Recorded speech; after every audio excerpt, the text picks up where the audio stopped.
Hi there, good morning. Good morning. We are on day 15 of Talk Through the Pain as we walk through our healing. I'm going to give a little preface to this video, which is I am going to be talking about suicide. And so if this is something that triggers you, you're not able to hear about it, go ahead and just close this video and you can catch mine tomorrow. If this is something that you deal with, just know that there is a suicide hotline that you can text or call just by dialing 988. 988 is our national suicide hotline where you can call or text. So we are talking about mental pain today. Mental pain. How this pain is affecting me is I don't matter. Have you ever felt like you just don't matter? You don't matter in this world. You don't matter in relationships.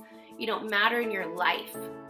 That has happened to me in my past, and it took a bit to find my healing, but that's what the Lord offers, is healing in these areas. And mental health is not something to be flippant about. I am grateful that our world is talking about these things a lot more now, that they're coming out into the light, which is something I'll talk about through the healing of this in just a few minutes. So how I'd like God to heal me. So that's one of the prompts in here. How I'd like God to heal me. Self-confidence. To find my confidence and worth in God alone.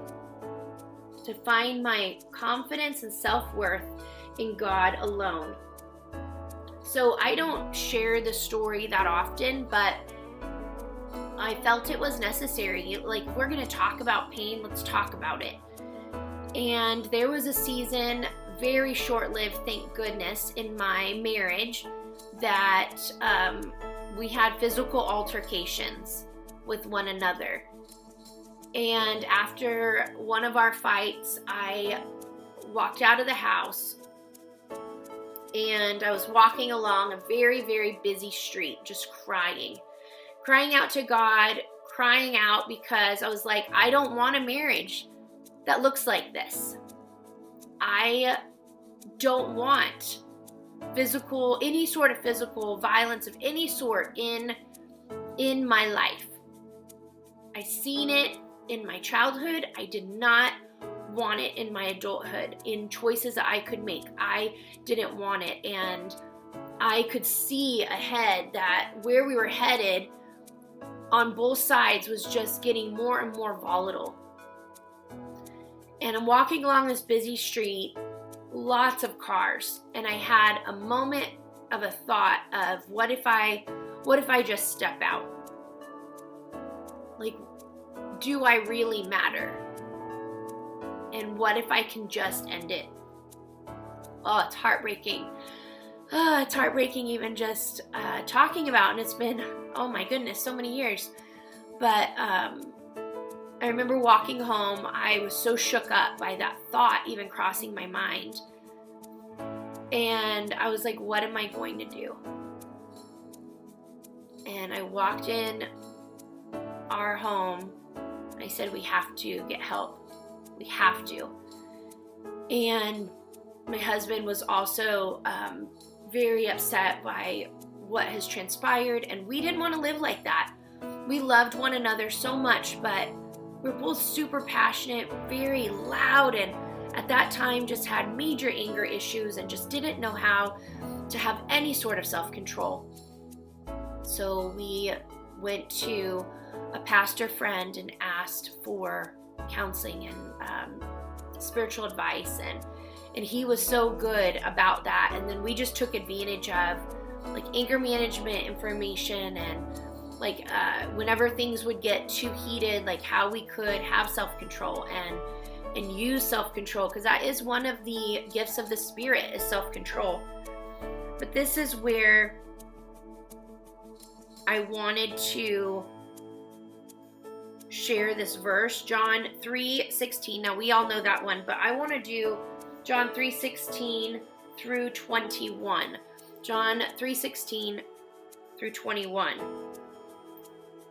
For God so loved the world that he gave his one and only Son, that whoever believes in him shall not perish but have eternal life.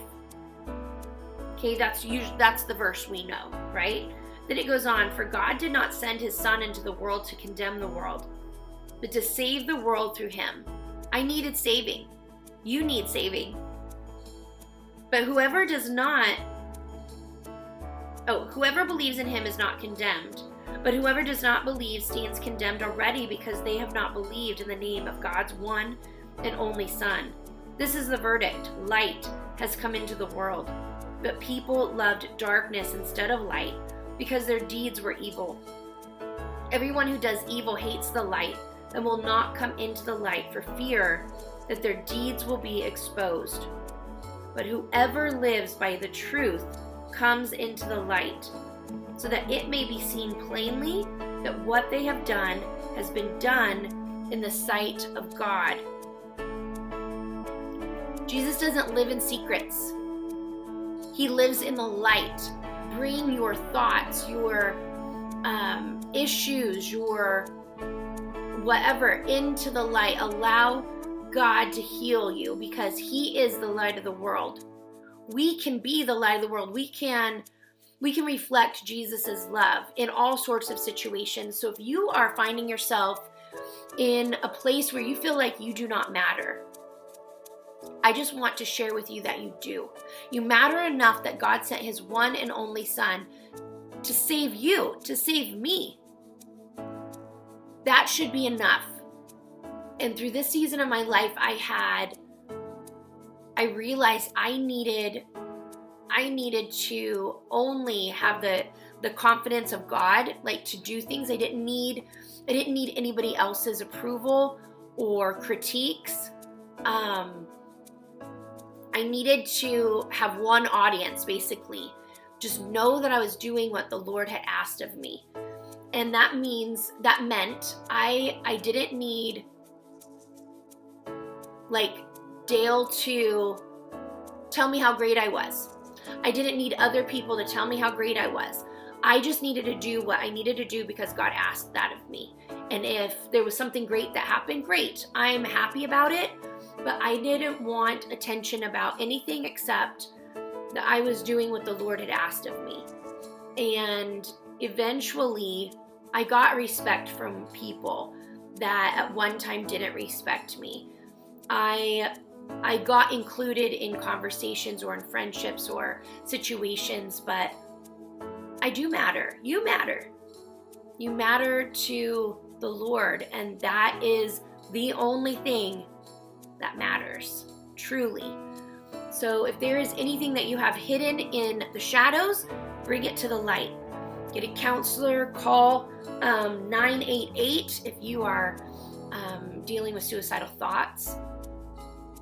Let Jesus come into those dark moments, even when they're mental moments, and heal you. I hope this blesses you. I'd love to talk to you any more about any of these things. You can reach out to me privately or in the comments, and I would love to talk with you more. Be blessed, and I'll see you next time. I had stopped that previous video. I had already wrapped it up, and I realized there's a mission statement that we have at our church that really stems from this, and that is everything we do ties to a soul. You matter to God, so you matter to us. You matter to God, you matter to me. Everything we do ties to a soul. Don't take that for granted. Anything that you choose to do or don't do, it matters. So please know that there's help. If you are dealing with mental pain, there's help. And there's help not only through the national hotline of 988, but also local churches, therapists. You are loved, and you are seen, and you matter. All right, be blessed.